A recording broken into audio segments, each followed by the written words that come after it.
దేవుని చేత హెచ్చరింపబడి భయభక్తులు కలిగిన వాడై తన ఇంటి వారి రక్షణ కోసరము ఒక ఓడను సిద్ధము చేసి ఉన్నాడు. దేవుని యందు నోవాహు విశ్వాసం ఉంచి ఉన్నాడు కాబట్టి దేవుడు నోవాహుతో మాట్లాడి ఉన్నాడు.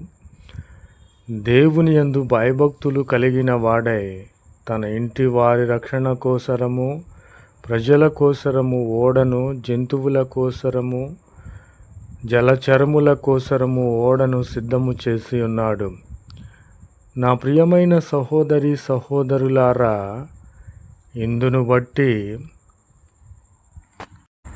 అతడు లోకము మీద నేరస్థాపన చేసి విశ్వాసమును బట్టి కలుగు నీతికి వారసుడై ఉన్నాడు.